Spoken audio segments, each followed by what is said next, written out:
परमात्मने नमः। हरये नमः।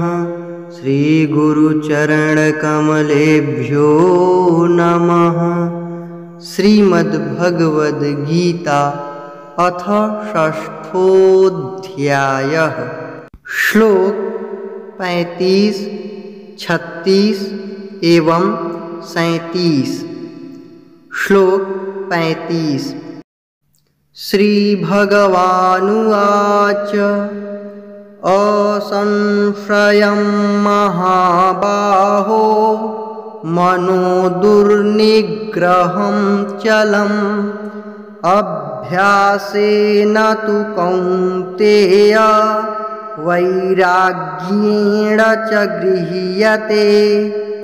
असंशयं महाबाहो मनो दुर्निग्रहं चलम् अभ्यासेन तु कौन्तेय वैराग्येण च गृह्यते।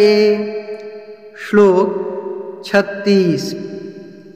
असंयतात्मना योगो दुष्प्राप इति मे मतिः।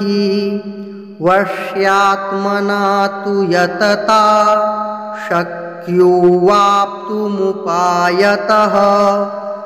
असंयतात्मना योगो दुष्प्राप इति मे मतिः। वश्यात्मना तु यतता शक्यो वाप्तुमुपायतः। श्लोक 37।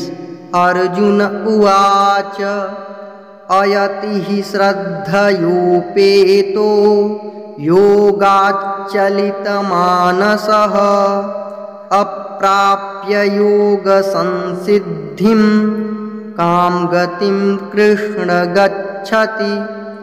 अयतिः श्रद्धयोपेतो योगाच्चलितमानसः अप्राप्य योगसंसिद्धिं कां गतिं कृष्ण गच्छति। श्लोक 35। अर्थ।